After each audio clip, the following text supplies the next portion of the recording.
Et bien salut à toutes et à tous, aujourd'hui première vidéo sur ma chaîne, donc aujourd'hui on va débriefer ensemble le match Saint-Étienne-PSG. Les amis, avant de commencer à débriefer, on va regarder ensemble les stats du match. Donc vous pouvez voir 11 tirs à 11. Est-ce qu'on connaît le PSG faire autant de tirs que son adversaire? Oui, mais est-ce que l'adversaire fait autant de tirs que le PSG en temps normal? Non. Tirs cadrés, ils ont été beaucoup plus réalistes devant le but. Saint-Étienne, 5 tirs, sachant qu'ils ont eu 31% de possession. On a eu 68% de possession. On a tiré 11 fois, c'est très bien, mais on a cadré que 4 fois. Sachant qu'on garde le ballon, normalement on se construit beaucoup plus d'actions, on doit tirer beaucoup plus de fois. Donc sur ça, je suis pas trop fan de ce match. Précision des passes. Bon, encore heureux, précision des passes, 89% contre 73%. On a été plus précis, mais devant le but, c'est pas ça. Clairement, le match, on l'a dominé niveau possession, on gardait le ballon, mais niveau création d'action, ça allait pas.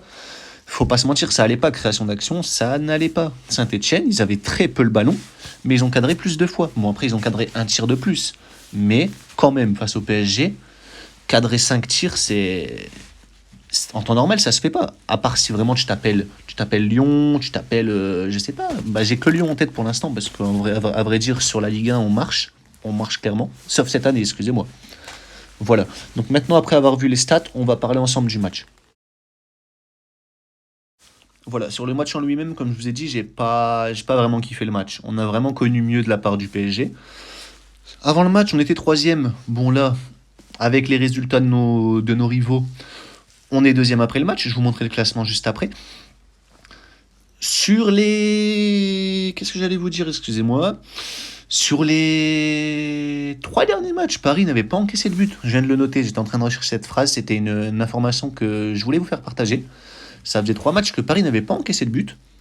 Et heureusement, Dieu sait que au gardien, Keylor Navas, ça fait vraiment du bien. Sachez que cette saison, si on a un Areola au goal, on se fait exploser. Clairement, là, on est 6 ou 7e. Peut-être que j'abuse, hein. Mais à l'heure d'aujourd'hui, on a Alphonse Areola dans les buts. On n'est pas deuxième. On n'est pas deuxième malgré... On n'est pas deuxième après la saison qu'on est en train de faire. Verratti plus haut. Bon voilà, Pochettino qui tente. Tente de mettre Verratti plutôt vers... de faire de Verratti un milieu offensif. À vrai dire, ça va, franchement. Un peu plus haut, il a délivré une passe décisive. En temps normal, il met clairement pas trop de passes décisives. Ça arrive, mais là, clairement, premier match, il joue un peu plus haut, passe D, ça peut être bien. Franchement, il y a des choses à tenter. On encaisse. Première attaque de l'AS Saint-Etienne, on se prend un but. Enfin, pas sur la première attaque, mais c'est eux les premiers à marquer.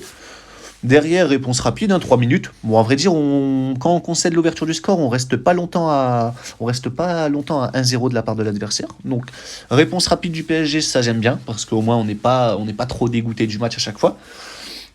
On aurait pu arracher la victoire. La frappe de Di Maria. Bon, après, il frappe, il n'a pas le choix que de frapper, mais on aurait pu arracher la victoire. J'ai pensé par exemple à l'action de Di Maria, elle était pas mal. Ça manque d'agressivité sur le match, clairement, je vous le dis. On est trop timide, c'est ça qui fait. On est trop timide. Depuis quelques matchs, on est trop timide. Saint-Etienne, on égalise, deuxième mi-temps, ils ont beaucoup d'imperfections, ils se trouent. Et on n'en profite pas assez, on est trop timide, on est même sauvé par la barre au bout d'un moment. On est sauvé par la barre, faut pas l'oublier. Et après l'action, je sais plus quel joueur, j'ai pas envie de vous dire de bêtises, donc je vais pas citer de joueur, mais un joueur de Saint-Etienne a failli marquer. Heureusement que Navas, il se fait pas prendre entre les jambes. Ça a tenté de frapper en petit pont sur Navas. Et celle-là, il a arrêté. Si on se prend le 2-1, je pense pas qu'avec l'agressivité qu'on était en train de mettre, je pense pas qu'on revient à 2-2. On aurait très bien pu perdre ce match. Donc franchement, c'est un point. Ce point, c'est un cadeau. Parce que les 3 points ce soir, c'était clairement impossible. Avec l'envie, la détermination que Paris avait, on pouvait pas avoir mieux qu'un point. Et ça, je vous le dis. Bon, après avoir débriefé ensemble ce match, bon, c'était court. Ce match, c'était pas le meilleur match que j'ai vu, donc j'ai pas forcément trop de choses à dire. Et j'ai pas envie d'allumer les joueurs pour ma première vidéo.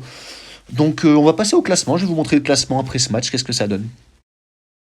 Bon, voilà, là, je vous ai mis le classement. Je vais pas trop le commenter. À vrai dire, on est deuxième. Avant le match, on était troisième. On est passé deuxième parce que Lille a perdu son match. Lille a perdu son match, c'est une bonne chose pour nous. Mais clairement, si Lille y gagnait, on était troisième, on restait troisième. Donc là, clairement, ça commence à devenir une vraie bataille. Ça commence à devenir une vraie bataille. Le championnat, d'habitude, chaque année, il est déjà plié d'avance. Cette année, il n'est pas plié d'avance. Ça va être compliqué. Bon, et puis bah maintenant, pour finir, je vais vous donner ma note du match. Voilà, clairement, la note du match, moi, ça mérite un 5. Un 5 et pas plus. Et encore, je suis gentil. On connaît mieux du PSG. Voilà ce que j'ai noté. Il y a eu un manque d'agressivité et de détermination.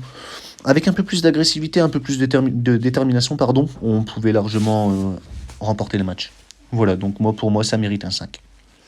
Bon voilà, bah écoutez, la vidéo est terminée. Je vous remercie de m'avoir suivi. Et puis bah, si vous avez des suggestions, des remarques à me faire passer, n'hésitez pas, il y a l'espace commentaire ou sinon vous pouvez m'ajouter sur Twitter. Donc @ParisSG62. N'hésitez pas, hein.